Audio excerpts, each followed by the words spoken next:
All right, welcome. This is our final chapter of MCAT Gen Chem, Electrochemistry. A lot of people don't like this one, but it's not that bad. It's just about cells, so like galvanic cells, electrolytic. There's one more type of cell, which I'm not gonna spoil yet, but it's pretty light in my opinion. It's good to know. It's like kind of mid-yield and stuff, but yeah, it shouldn't take too long. Let's begin. So last week, or I don't know, it was like Sunday or something, we talked about oxidation and reduction. And really quickly, let's recap on this because that's like the whole basis of these cells we're talking about. So oxidation, here's an example. If you went from I put a 0 here, this is the charge of aluminum. If it became Al3+, this is oxidation because it's more positive than it was originally. Now if you do something like this, right? Cl0 to Cl-, this is reduction because you're more negative. If you forgot about this, you just look at this mnemonic, oil rig. Oxidation is losing, so losing electrons or losing negative charge means more positive, right? And then reduction is gaining. If you're gaining electrons, then you're gaining more negative charge, right? So you're more negative, all right? Now for our cells that we're gonna talk about, regardless of the type, you have something called an anode and a cathode. The anode, no matter what, is the site of, someone fill in the blank.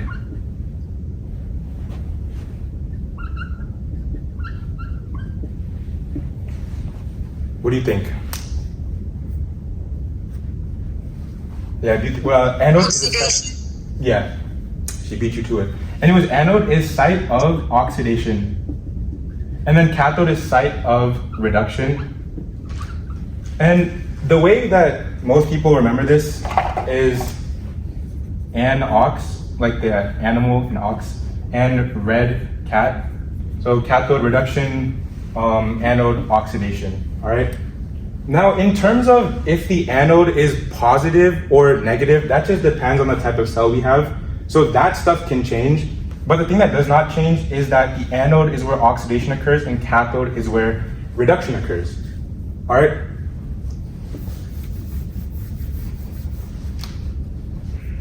So I'm gonna draw two elements here, right? A and B. If I say the reduction potential of A is like 1.3, I think it's like V or something, and then B is 0.7 V. Right now I'm looking at reduction potential. All right. Based off of this, which one is more likely to be reduced? Obviously A, because the reduction potential is higher, right? What is reduction potential? The potential to be reduced. If I have a higher potential to be reduced than something else, then that means this one is more likely to be reduced. All right. And if we talk about situations that are spontaneous, then the one that has a higher reduction potential will be reduced, and then the one with a lower reduction potential will be opposite, which is oxidized. And if you want to find a overall, I don't know, I think it's called E cell. E cell is just like, I guess, the reduction potential of the whole system. What you do is figure out which one is getting reduced, okay? Let's just say it's A. Obviously, this is gonna depend on the type of cell you have, but I'm just trying to show how to figure out E cell at first, and then I'll elaborate on that more. So if we're saying A will get reduced, then I'm gonna start with 1.3. And I'm just gonna subtract the other thing, right? So this one's getting oxidized, but I'm subtracting the oxidized thing's reduction potential, okay? 0.7, and then you get 0.6, all right? So there's two ways you can think about this. One thing people like to do is cathode minus anode. So I said A is being reduced, which is cathode, right? And then B is being oxidized, which is anode. So cathode minus anode, or I guess the way I think of it is, this is RP means reduction potential. So reduction potential of the thing being reduced minus the reduction potential of the thing being oxidized, okay? Y'all following along? There's another way people do this, right? We're given reduction potentials. Some people, they like to flip the reduction potential of the thing being oxidized if you do that, right, if I flip this to negative 0.7, what I have now is an oxidation potential, okay? If you have a reduction potential and an oxidation potential, then you add them, right? Because the reduction potential is for the thing being reduced and the oxidation potential is for the thing being oxidized. So then you add it, but generally you're given reduction potential of both things, regardless of if it's being reduced or oxidized. So in my opinion, it's just best to keep it how it is and just subtract, okay? But if they did give you the reduction potential of the thing being reduced and the oxidation potential of the thing being oxidized, make sure you pay attention to that and add it in that case. Does that make sense? All right, so if our E cell is 0.6, the fact that it's positive means that this is spontaneous. Now, what if I flipped it? What if I did B, the one that's less likely to be reduced, actually gets reduced, and A, the one that's actually likely to get reduced, ends up being oxidized? Same thing, you're doing the reduction potential of the thing being reduced minus the reduction potential of the thing being oxidized. In this case, it would be 0.7 minus 1.3, which is negative 0.6. And if your E cell is negative, then that is something that's non-spontaneous. I think for most things, the positive values are spontaneous and negative is non-spontaneous. It's just Gibbs free energy is the one where negative is spontaneous and the opposite, the positive, is non-spontaneous. So anyways, keep this in mind. The different types of cells we talk about, the ones that are spontaneous are supposed to have a positive E cell, whereas the ones that are non-spontaneous are supposed to have negative E cell.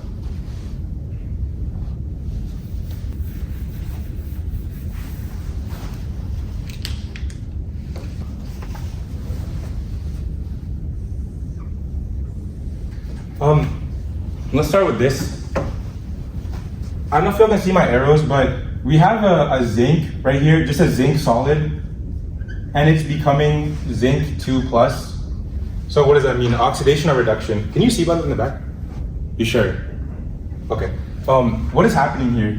Oxidation or reduction? Oxidation. Yeah, it's oxidation, right? Going from 0 to 2 plus, so this is oxidation, and this is 2 plus to 0. You're going from copper 2 plus cation to copper solid.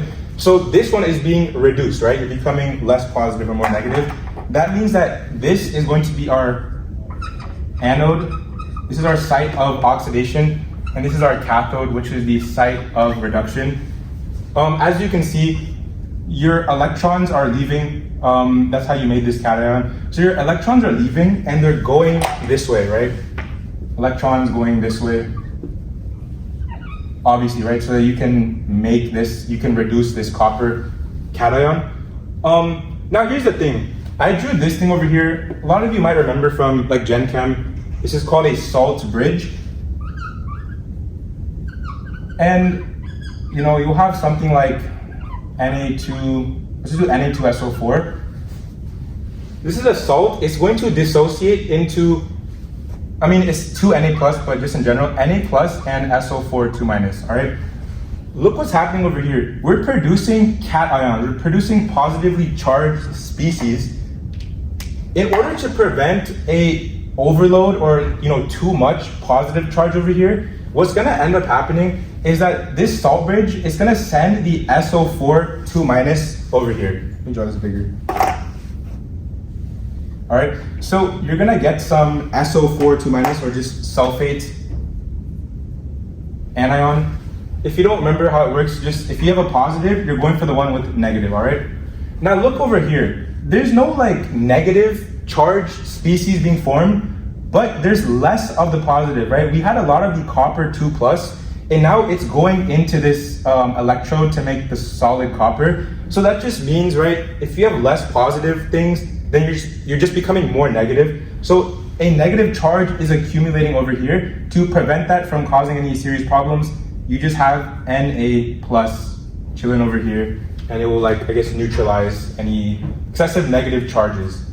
Whereas this one neutralizes any excessive positive charges. Now, I don't know how to explain it properly, but the anode over here, it's negatively charged, and then cathode is positively charged. Now, what type of cell is this? I didn't even tell you the type of cell.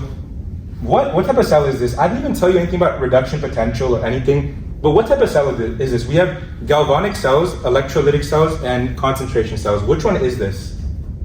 Galvanic cell. Yeah, this is called a galvanic, also known as a voltaic cell.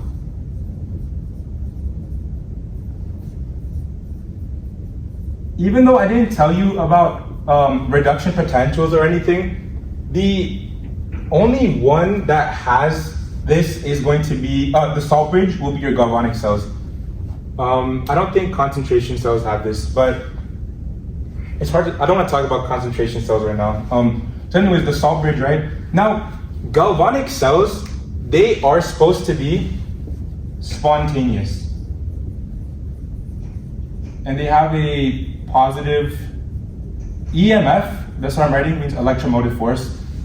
So it's spontaneous. In this case, I don't even know the reduction potentials, but you should be able to tell if I tell you that this is a galvanic or voltaic cell, that copper has, or copper 2 plus, to copper, this is going to, I'm just going to make it up, right, 1.8 V, whereas this one, Zn2 plus, to Zn solid, should have a lower one, so I'll just do 0.3 V, okay? And why? If copper is being reduced and zinc is being oxidized like this, that means our E cell is 1.8 minus 0.3, which is 1.5 V, and this is positive, right? And as we mentioned before, positive E cell means it's spontaneous. All right, where is the current flowing? Can anybody tell?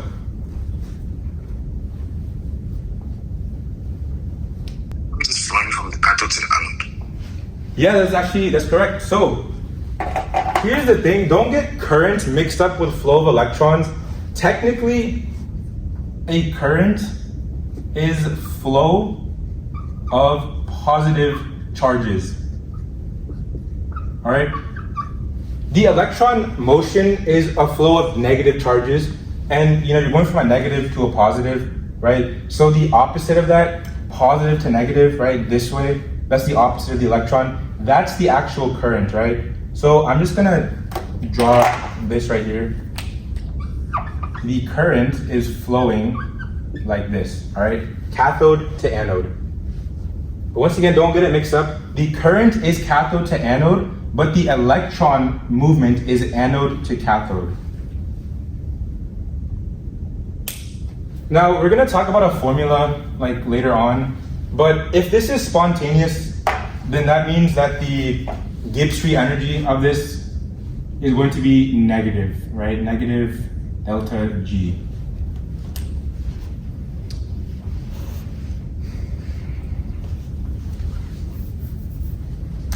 One more thing, cell diagrams, to actually write out what's happening, you're going to start with the thing being oxidized and then the thing being reduced, okay? So your reagent is your Zn, and then you draw a line. Okay, I always forget the states of them, but zinc solid becomes zinc 2 plus aqueous. Cations, or just ions in general, are aqueous. Whatever. And then you draw this right here, a double line. This refers to your salt bridge. So here, this was oxidized first. And then after that, you're gonna have Cu2 plus Aq becomes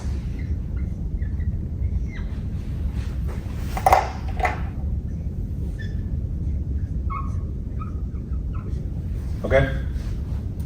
That's how you diagram the thing. Also, I think actually instead of AQ, they generally put the concentration 1 m or something, but it's whatever, it's not that deep. I don't even know what the concentration is here, but the idea is that the first thing between the two lines is like your reactant, right? You started with a zinc solid, and then it became oxidized into a zinc 2 plus cation. Then you have a salt bridge here representing this Na2SO4.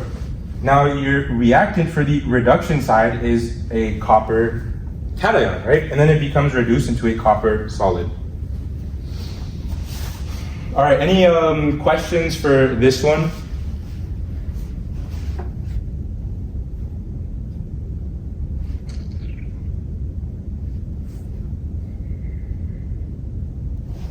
All right.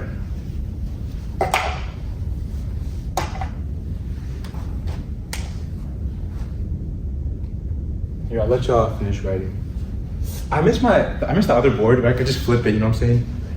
Because it's like, I want to be able to compare both of them at the end. Or I don't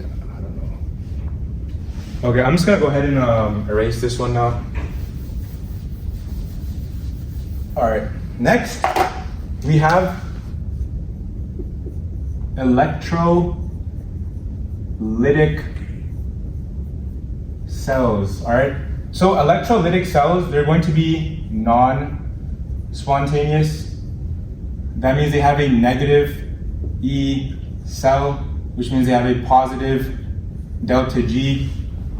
And if they're non-spontaneous, then they require an external battery source. So like literally a battery.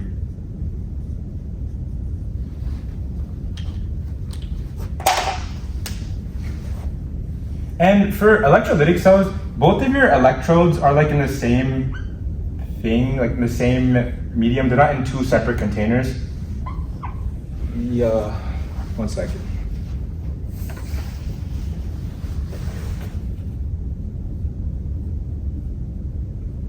I don't know what this means. This is a like power source or battery.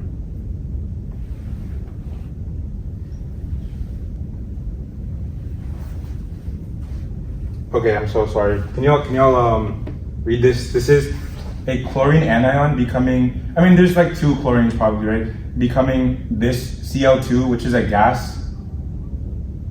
Okay, and then there's electrons going in from there and then making this sodium cation into a sodium solid.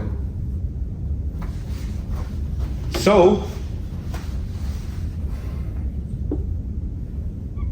electrons are moving like this, okay? Now, what is going on here? Here, let me just write it out better. Your 2Cl minuses become chlorine 2 gas. What is this? Like reduction, oxidation. Reduction. Yeah. In 1 second. What's up? Oh, what's up, Vishal? It's been a minute. Wait, are y'all started? Yeah, we've been started. Oh, okay.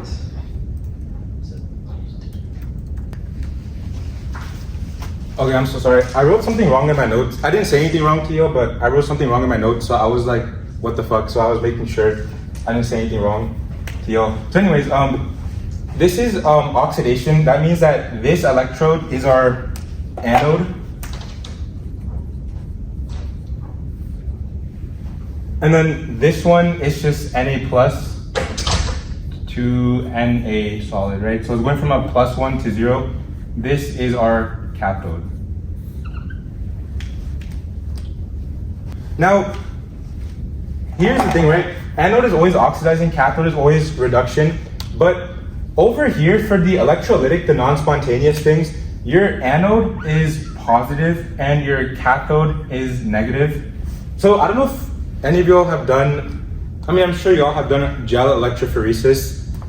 Gel electrophoresis, we start with the cathode, which is supposed to be negatively charged, and then you move to the anode, which is positive charge, right? Though, I mean, if you're doing like DNA, right? DNA is negatively charged, so it starts with the negative. This is not a good example of drawing, but like you start with this, right? You have your wells over here and whatever, and then you're ending over here. Usually the cathode is like black, and then the anode is like red, and you're going down here because you're moving towards the positive electrode. Where was I going with this? Yeah. So what I'm trying to say is you start with the cathode, but in order to start there and move towards the anode, that means that your cathode is negative and your anode is positive. So this is a difference between this and galvanic cells. For galvanic / voltaic cells, your anode was negative and cathode was positive. But for electrolytic cells, it's the flip, right? So anode is positive and cathode is negative. But this is where it gets weird. Like, I don't know how to explain once again why this is positive. It has something to do with the external battery source, but your current is still going to flow from cathode to anode. Here's your current. So instead of like looking at negative to positive, or we think it's supposed to be positive to negative, just look at the opposite of electron flow. Your electrons are flowing this way, so that means your current, which means movement of positive charge, has to move this way. Okay, so one more thing. There's this term that y'all probably heard of, like molten. So I have NaCl, but molten. The thing about molten or whatever molting things is that it allows them to dissociate better. So you have NaCl, and since you put it in a specific state, it's able to dissociate into this Na plus and the Cl minus. And then your external battery source is going to cause, chlorine to oxidize and Na to reduce.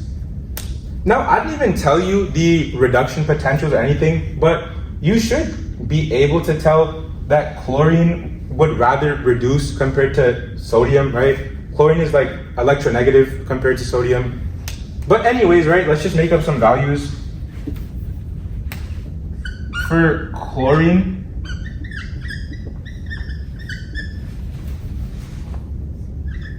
the reduction potential, let's just do 1.2 V. And then for sodium,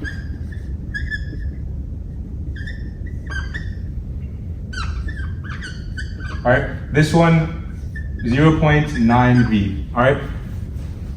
What is being reduced? This one, the sodium. And what is being oxidized? Chlorine. Remember what I said? Just subtract the reduction potential, or just do cathode minus anode, right? Just leave it as reduction potential. That means that we're dealing with 0.9 V minus 1.2 V, which is negative 0.3 V, all right? Negative means it's not spontaneous. The only reason it's occurring is because of this external battery source. And it has a positive Gibbs-free energy.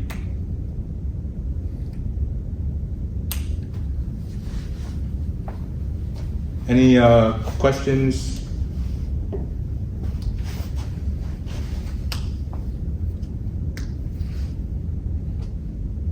So quick question for chlorine. So when you say chlorine gas will get reduced, right? I mean, sorry. I always get them confused. Yeah.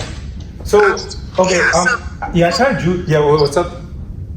Sorry, no, I just wanted to say, do you have to multiply? Because that one will be, you need to, when you balance that, will be 2 chlorine, right? Will you need to multiply that voltage? Good question. I was waiting for someone to ask this actually. Okay, so is it good? Yeah, okay. yes. Here's the thing, right? Y'all may have noticed that this is 2 E minus and this is E minus. When we were talking about balancing redox reactions on Sunday, chapter 11, we actually had to match up our electrons. So we would have multiplied this by 2 and then whatever, right? But for reduction potentials, E cell, all of that stuff, you don't multiply anything. It's like an intrinsic property, reduction potential is like an intrinsic property of being able to gain electrons in general. It's not specific to 1 or 2 or whatever electrons. It's just like in general. So you never, okay, I'm gonna write this out, right? Never multiply reduction, here, I'll put red pot, right? Reduction potentials. So you would just still be 0.9 minus 1.2, which is negative 0.3. Is a battery electrolytic or galvanic?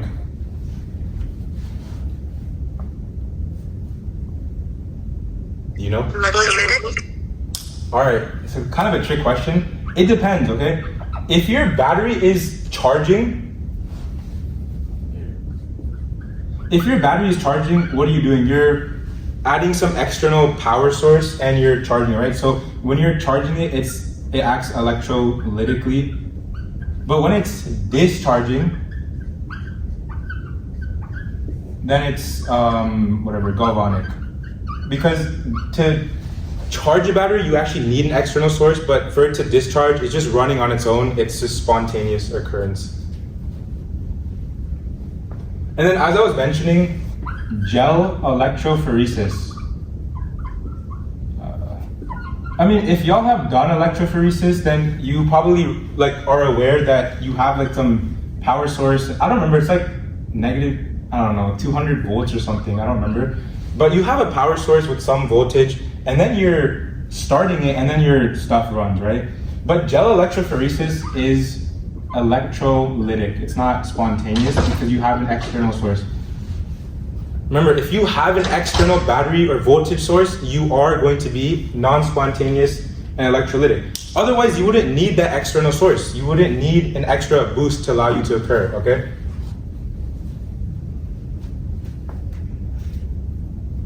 Okay, really quick about batteries. I've never seen this in my life, but I'm just gonna bring it up just in case.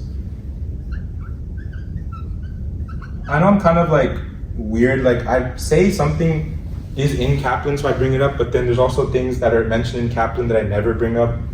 But I just had this in my notes, so I'm gonna mention it real quick.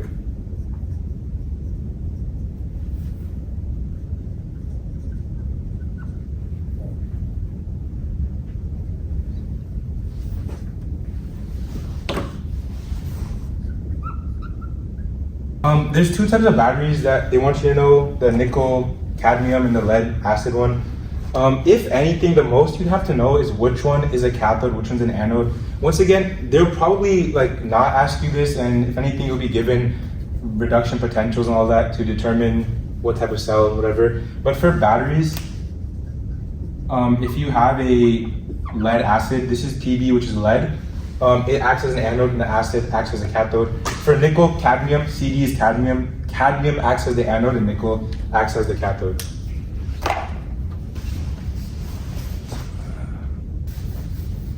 All right, our last one that we don't learn it in school, we just learn about voltaic and electrolytic. The last one is called concentration cell. Anybody know anything about concentration cells?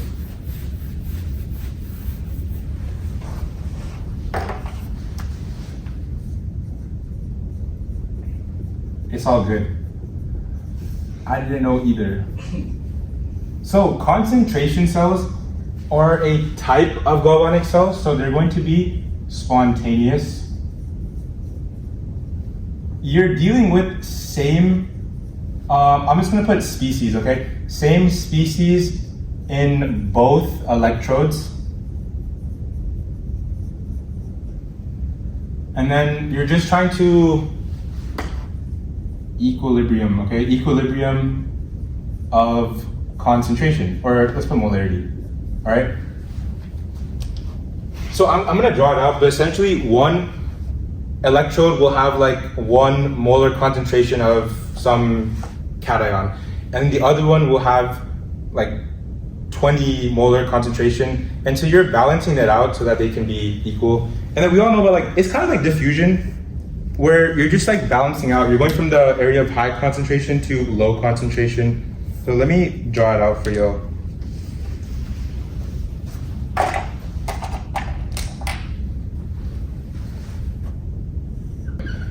So as you can see, both cases we're dealing with copper, all right? Over here, okay, I always draw my cells the same, but don't just follow me the left is anode and right is cathode. They could flip it. I just write mine like this. But yeah, as the past two, where your left side is going from copper to copper 2 plus, right? Copper 0 to copper 2 plus. This is oxidation, which is anode. And this is copper 2 plus to copper, which is cathode. All right. this concentration is referring to the ion, not the solid. We don't talk about the solids, we talk about the actual ions generally, right? And so over here, there's a lack of these copper 2 pluses, whereas over here, there's way more, right? So what's happening is that this one is becoming more of this, cation, whereas this one is becoming less of the cation, it's becoming the solid, all right? And eventually this will even out, like, you know, you'll end up like 1.5 each or something like that. Now, as diffusion works, right? Diffusion is a passive, generally, right? When we think of diffusion, just high to low, it's supposed to be a passive process. Same thing right here, right? This is a passive process, or what's another word that relates to cells? You seem like you know it. No? Spontaneous, okay? Oh, I already wrote it up here anyways. So this is going to be spontaneous. It's very similar to a galvanic cell. So what is the charge on the anode? Is it positive or negative?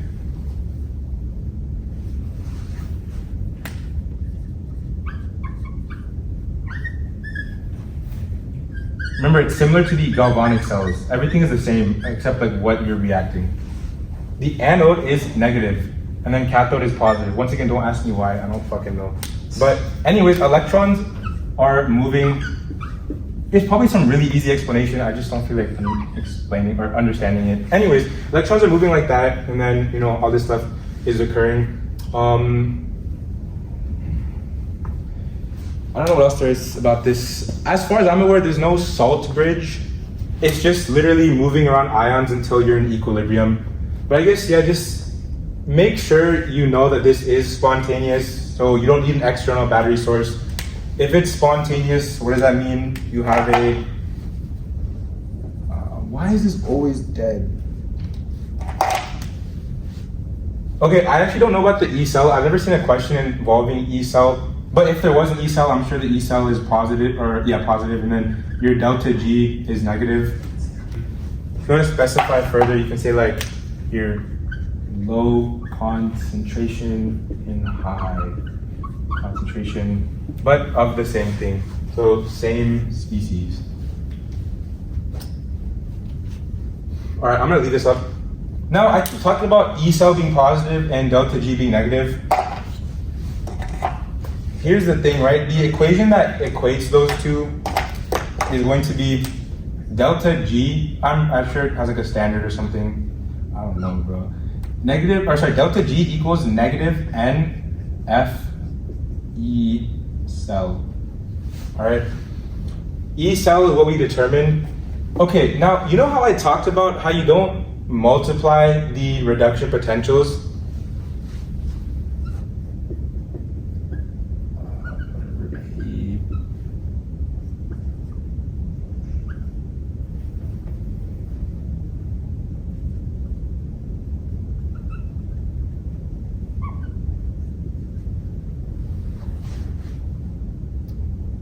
Whatever. So, you know how I talked about you don't multiply the delta or whatever the V's, like 1.3 V and like 0.4 V. So let's just say we're reacting these two. You know, one has E and this one has two E's, okay? The place where the number of electrons actually applies is over here, the N. So you'd have to balance this out, right? So you multiply this thing by 2.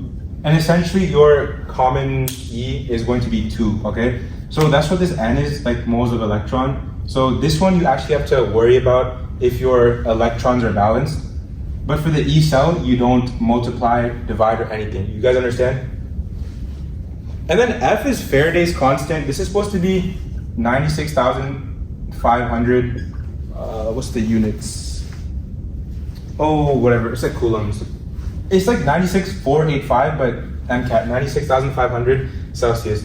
Now, do y'all see how like spontaneous stuff relates? Positive E cell, it has to become negative because of this negative in front of it. That's just how the equation is. That's what it works out.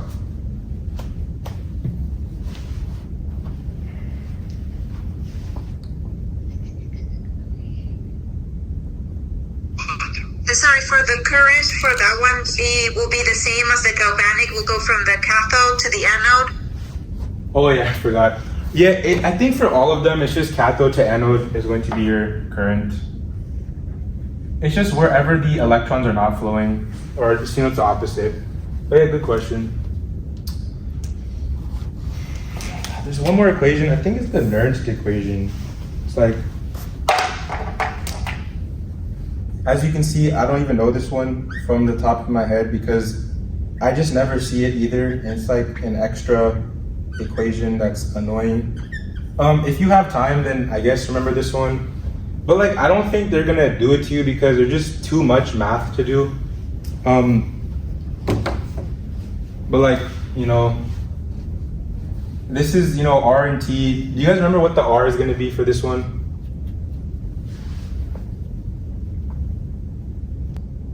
Yeah, when you're related, because you're related to delta G and stuff. So that one, you're gonna use that one there. Temperature is Kelvin, N is what we just talked about, F is constant, and then ln Q is like it's not your equilibrium constant, it's your current equilibrium. So anyways, this is like too much work. I don't think you're gonna have to deal with it. Just like, I guess, be familiar with this, but nothing else to say. This one is more important, the delta G equals negative NFE cell.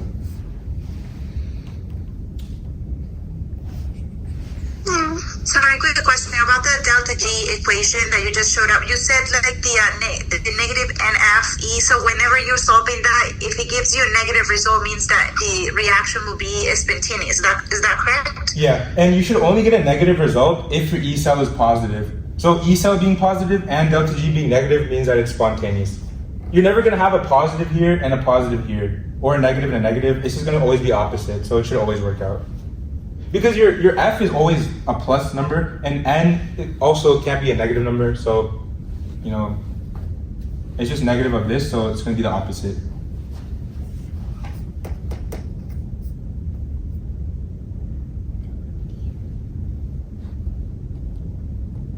Okay, one more thing, this Q stuff, if your Q is really high, that means you have a lot of product, and if your Q is low, what is Q? Q is products over reactant.